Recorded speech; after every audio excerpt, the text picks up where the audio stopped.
Hi, I'm Sarah Blessing, and I'm a 5th grade teacher at Our Lady of Perpetual Help. I've been there for 15 years.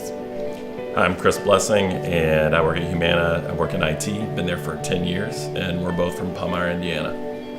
So I had a miscarriage in the fall, and a couple months after the miscarriage, I was able to get pregnant again, and the doctors were really nervous about it, so they scheduled an early ultrasound. So we went in at 8 weeks, and Chris was with me, and we had our ultrasound, and I was worried that I'd had another miscarriage because I'd had some pain that was similar. And we got in there, and I was like, is the baby okay? And she goes, well, it's not just a baby, it's 3, it's triplets. And I was like, what? You're joking?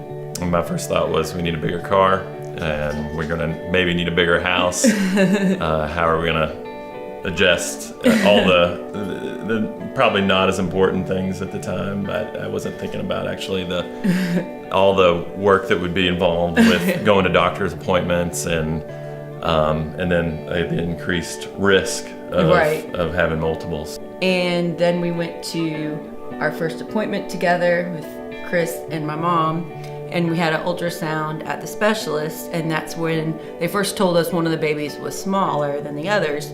And we both were like, oh, okay, that should get better. We'll just come back in a month and we'll be better.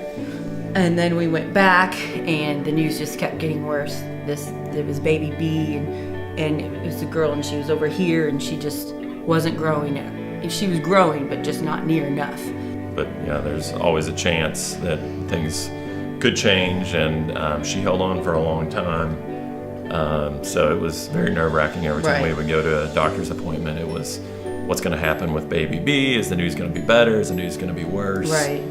I mean, and it was hard to focus on anything future-wise, I think, because all focus was about what was going to happen with her, and the worry about if she was suffering and if she did make it, was she going to have a tremendous amount of problems? So then we went, and it was around week 20, and the doctor told us she probably wasn't going to make it. And it just felt so horrible because she's still alive. She's in there suffering.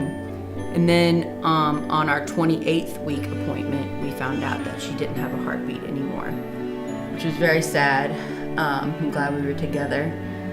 And so then after that, they said, well, it's a little bit riskier now because she stays in there. So we go once a week to make sure that the other 2 babies are okay, which baby A is a boy and baby C is a girl. So this pregnancy is very different from a singleton pregnancy. I got big really fast, and for the last month, I limit my activity, and I do as little as possible because my ankles and my feet swell, and I start having Braxton Hicks contractions when I do too much, and so it's pretty pitiful. I'll drop things, I'm like, well, I'm not picking that up. Been a challenge for sure, trying to work on finishing up the basement, the work down there, and pick up more stuff that she's not able to do. And to get the baby room ready, it's really difficult because I can't do anything. I can just sit there and point and talk. So we're really excited about the babies. It's kind of unbelievable they'll be here soon. I've been reading a lot of books on how to take care of twins and multiples.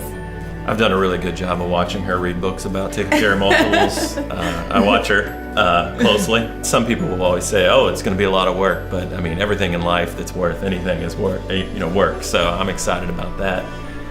I just really want to say thank you to everybody involved in the Nursery project. I didn't know something like this existed, and I was pretty shocked and just very blessed when they came to me and contacted me.